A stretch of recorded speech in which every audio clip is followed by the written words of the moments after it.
नमस्कार दोस्तों, हमारे YouTube चैनल में आपका बहुत बहुत स्वागत है। आज हम आपके लिए लेकर आए हैं एक बहुत ही रोचक और दिलचस्प ऐतिहासिक कहानी। अगर आपको हमारी ये कहानी पसंद आए तो सब्सक्राइब करना ना भूलें, वीडियो को लाइक और शेयर जरूर करें और कमेंट्स में हमें बताएं कि आपको किस तरह की ऐतिहासिक वीडियो सबसे ज्यादा पसंद है। तो चलिए शुरू करते हैं हमारी आज की कहानी। इंग्लैंड की गौरवपूर्ण क्रांति। इंग्लैंड में मूल सेक्स ऑफ ई से 649 तक सप्तवर्षीय गृह युद्ध हुआ। गृह युद्ध के पश्चात चार्ल्स प्रथम को फांसी दे दी गई तथा चार्ल्स द्वितीय को राजा बनाया गया। चार्ल्स द्वितीय की निरंकुशता से जनमत उसके विरुद्ध हो गया। परिणाम स्वरूप इंग्लैंड में नंक्षिक्साचिमाट ई में गौरवपूर्ण क्रांति हुई। इंग्लैंड की जनता दो भागों में बंट गई थी। राजा के समर्थक कैवेलियर कहलाते थे तथा संसदीय व्यवस्था के समर्थक राउंड हेड्स थे। इंग्लैंड की गौरवपूर्ण क्रांति के समय शासक जेम्स द्वितीय था। इस क्रांति को रक्तहीन क्रांति भी कहा जाता है। इंग्लैंड की क्रांति के बाद विलियम तृतीय शासक बना तथा रॉबर्ट वालपोल इंग्लैंड का प्रथम प्रधानमंत्री बना। महारानी एलिजाबेथ का संबंध ट्यूडर वंश से था। 100 वर्षीय युद्ध इंग्लैंड और फ्रांस के बीच हुआ था तथा गुलाबों का युद्ध भी इंग्लैंड में हुआ था। औद्योगिक क्रांति की शुरुआत इंग्लैंड से हुई। ईरान का नवनिर्माण। 20वीं शताब्दी के आरंभ में ईरान पर रूस और ब्रिटेन दो देशों का वर्चस्व था। 1907 ई में रूस और ब्रिटेन के बीच हुई संधि के तहत ईरान को बांट लिया गया तथा अन्य एशियाई देशों की भांति ईरान का भी शोषण प्रारंभ हो गया।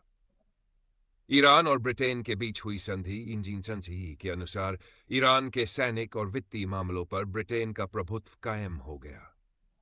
अक्टूबर 1925 में ईरान के पुराने कजार राजवंश का अंत हुआ। 3 दिसंबर 1925 को ईरानी संसद मजलिस द्वारा रजा शाह को ईरान का शाह घोषित किया गया। रजा शाह ने ईरान में पहलवी राजवंश की स्थापना की। वर्ष 1935 में देश का नाम फारस से बदलकर ईरान रखा गया। रजा शाह पहलवी ने ईरान के नवनिर्माण के लिए अनेक प्रयास किए। मुस्तफा कमाल पाशा से प्रभावित होकर किए गए सुधारों के कारण ईरान एक आधुनिक राष्ट्र बन सका। अमेरिका का स्वतंत्रता संग्राम।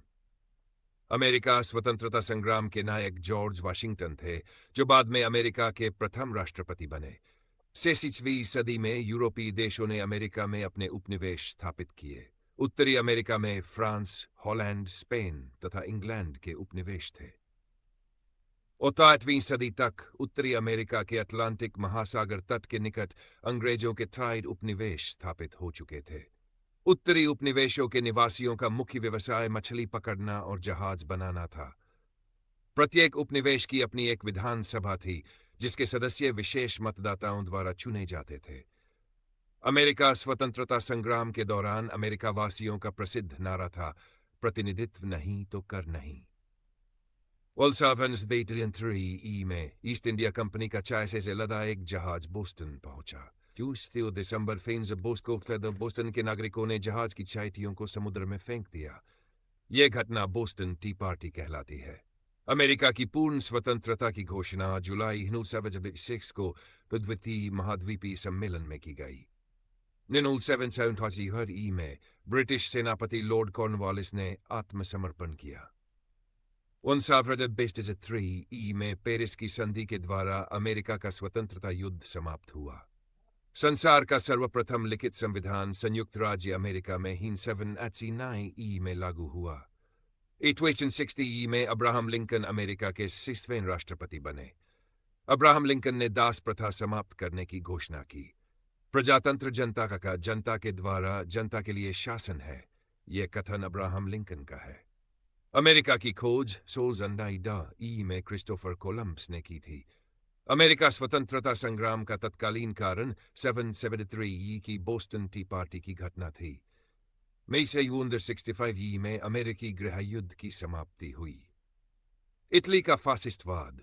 फासिस्टवाद का सर्वप्रथम प्रयोग इटली में बेनितो मुसोलिनी के नेतृत्व में हुए आंदोलनों के लिए किया गया। मुसोलिनी हिटलर की तरह एक तानाशाह था, जिसे ड्यूस की उपाधि दी गई थी।